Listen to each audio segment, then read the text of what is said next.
गर्मियों ने तो अब की बार में रिकॉर्ड तोड़ दिया है और एक बार फिर उरूज पे चली आई हैं।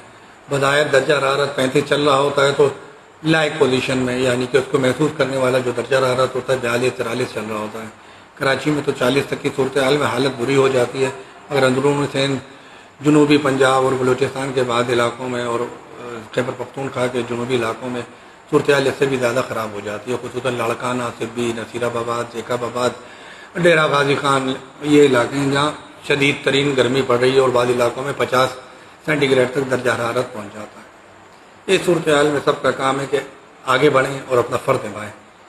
एक घर एक शजर, इसको अपना मोटो बना लें, इसको अपना स्लोगन बना लें, इसको अपना बयानिया बना लें, इसको अपना मंशूर बना लें।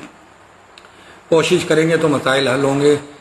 एक दरख्त लगाना है एक घर में, उसकी देखभाल करनी है, उसको तनावर दरख्त बनाना है, पानी देना है, खाद देनी है, छाँव बने। आपका एक दरख्त जो ऑक्सीजन देगा, जो एसी के बराबर ठंडक देगा, वो आप खरीद नहीं सकते, उसको आप आम ज़िंदगी में अफोर्ड नहीं कर सकते। तो आगे बढ़ें, अपने सहन में, अपनी गली में, अपने मोहल्ले में, अपनी स्ट्रीट्स पर, अपने रोड्स पर कोई यूसी की सतह पे वर्किंग कौंसिल बना लें, कोई ग्रीन कौंसिल बना लें, ग्रीन ट्री कौंसिल बना लें और मिलजुल कर काम करें। 10 बंदे ड्यूटी संभाल लें। मिलकर काम करने में, टीम वर्क में जो सहूलत मिलेगी वो कहीं और नहीं मिलेगी। आगे बढ़ें, कोशिश करें और शजरकारी को अपनी